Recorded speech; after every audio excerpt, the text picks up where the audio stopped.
Hi friends, in this video we are going to deal with the important and latest Supreme Court judgments pronounced now in the area of criminal, educational and family laws. To know more about them, please watch the video fully.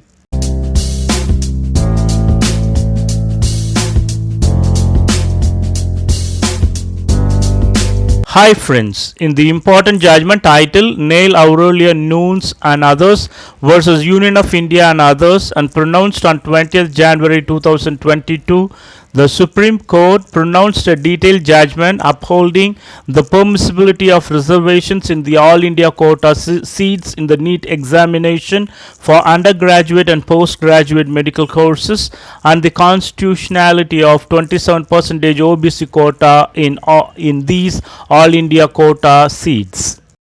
The facts of the case would be that these writ petitions challenge the reservation for other backward classes and the economically weaker section in the All India quota seats in the National Eligibility Cum Entrance Test examination for undergraduate and postgraduate medical courses. The Directorate General of Health Services in the Union Ministry of Health and Family Welfare issued a notice providing 27% reservation for OBC non-creamy layer and 10% reservation for economically weaker section in the 15% UG and 50% PG seats in All India quota from the academic year 2021 to 2022. By an order, a two-judge bench of this court upheld the constitutional validity of the OBC reservation in All India quota seats and posted the challenge to the validity of the economically weaker section criteria for final hearing in the third week of March 2022. This judgment provides reasons for upholding the permissibility of reservations in the All India quota seats and constitutionality of OBC reservation in All India quota seats. The senior counsel appearing for the petitioners argued that there must be no reservation for the OBC community in the All India quota.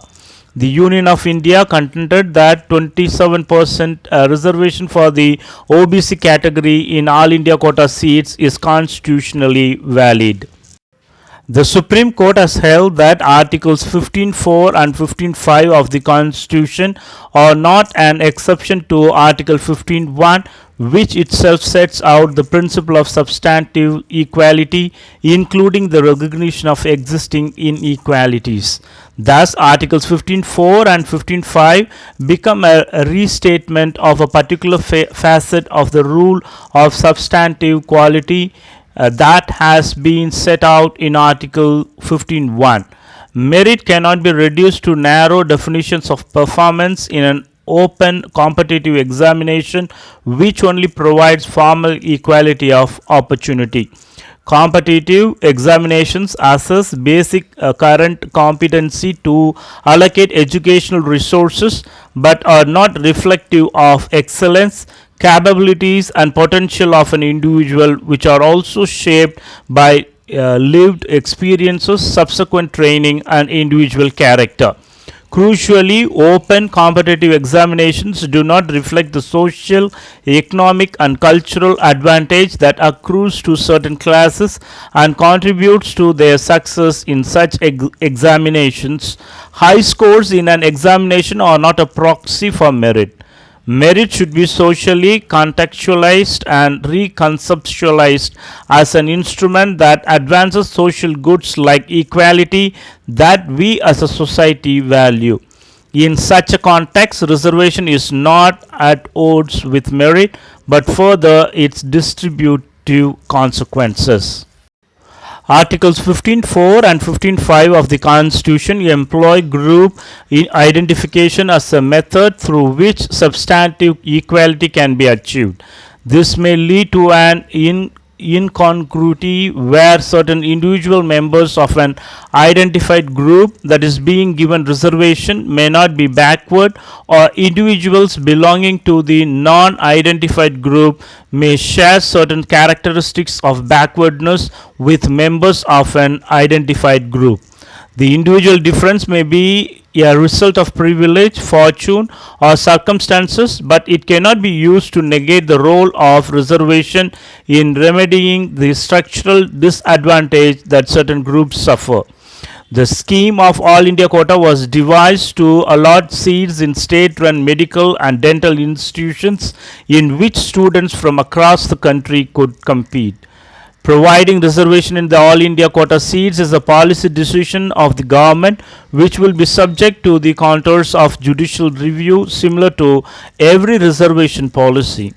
Class 11 of the information bulletin specifies that the reservation applicable to NEET PG would be notified by the counseling authority before the beginning of the counseling process. Therefore, the candidates while applying for NEET PG are not provided any information on the distribution of seat matrix. Such information is provided by the counseling authority only before the counseling session is to begin.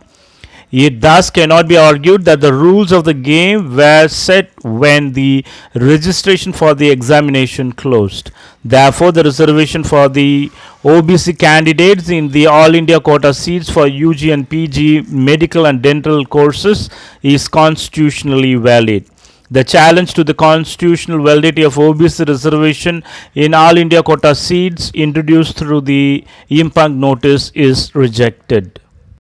Further, the argument of the petitioners on the validity of economically weaker section reservation was not limited to the permissibility of reservation in the All India quota seats. Rather, the petitioners challenged the very criteria for the determination of the economically weaker section, which would not only require Supreme Court to hear the matter at length, but would also entail it to hear all interested parties. However, in view of the delay in the counseling process due to the pendency of this petition, it is necessary to allow the counseling session to begin with the existing criteria for the identification of the economically weaker section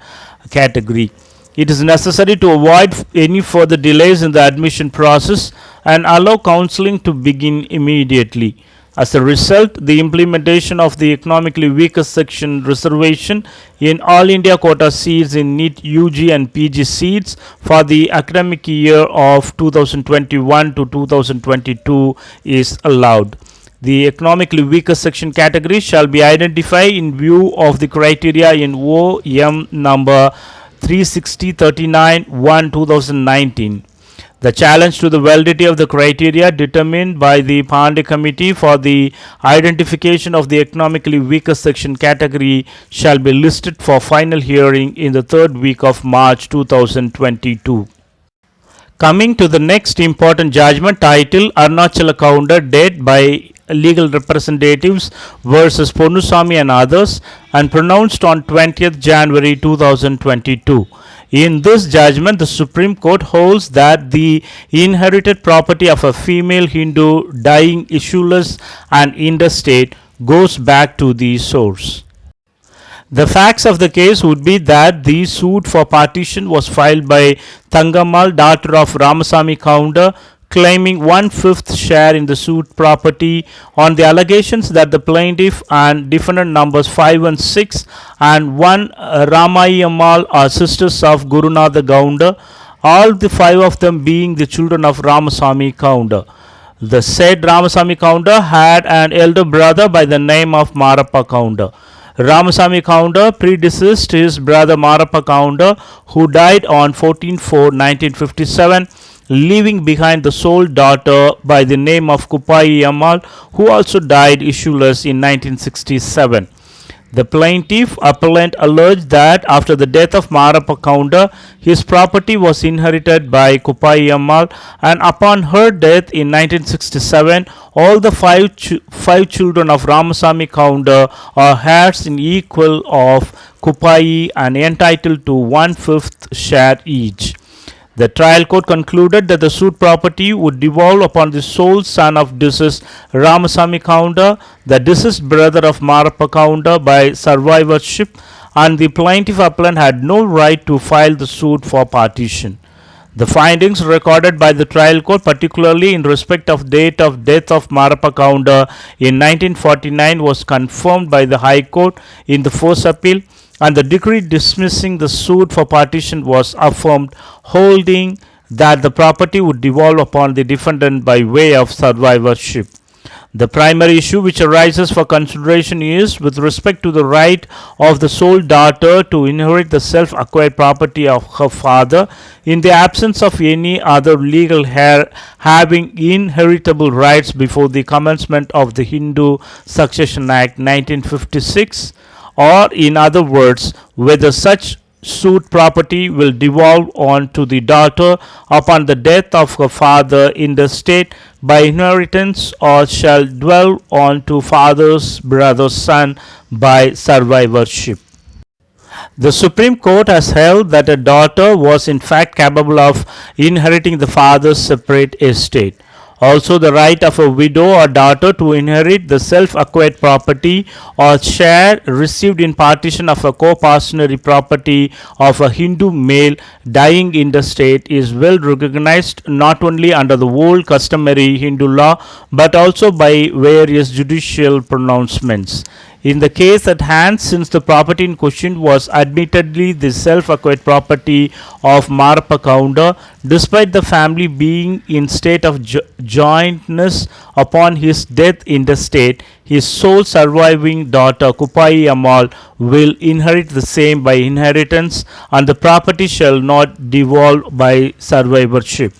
Further, Section 14 of the Hindu Succession Act 1956 declares property of a female Hindu to be her absolute property. The legislative intent of enacting Section 14(1) of the Act was to remedy the limitation of a Hindu woman who could not claim absolute interest in the properties inherited by her but only had a life interest in the estate so inherited. Section 14(1) of the Act converted all limited estates owned by women into absolute estates, and the succession of these properties in the absence of a will or testament would take place in consonance with Section 15 of the Hindu Succession Act 1956. If a female Hindu dies in the state without leaving any issue, then the property inherited by her from her father or mother would go to the heirs of her father, whereas the property inherited from her husband or father-in-law would go to the heirs of the husband. In case a female Hindu dies leaving behind her husband or any issue, then Section 15(1)(a) comes into operation, and the properties left behind, including the properties which she inherited from her parents, would devolve simultaneously upon her husband and her issues as provided in Section 15(1)(a) of the Act. The basic aim of the legislature in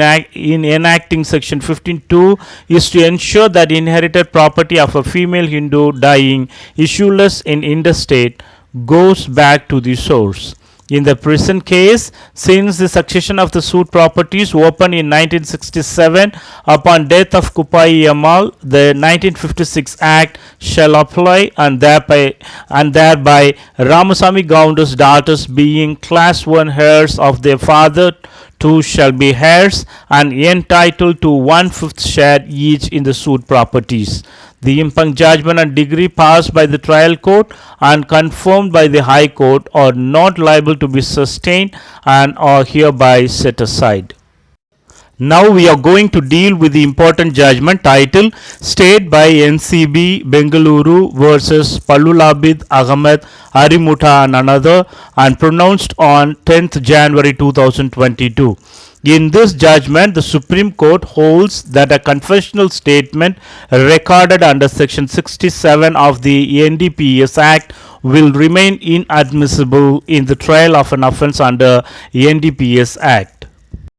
The facts of the case would be that accused were arrested for the offences punishable under sections 8C, 8A read with sections 20B, 21, 22, 27A, 27B, 28 and 29 of Narcotic Drugs and Psychotropic Substances Act 1985. However, the High Court of Karnataka released the accused on bail. Narcotics Control Bureau filed petition for special leave to appeal with allegation that the High Court erred in returning a finding that the rigors of Section 37 of the NDPS Act are not attracted to the facts of the present cases. Heavy reliance has been placed by Narcotics Control Bureau on the voluntary statements of the accused and the co-accused recorded under Section 67 of the NDPS Act for arresting them.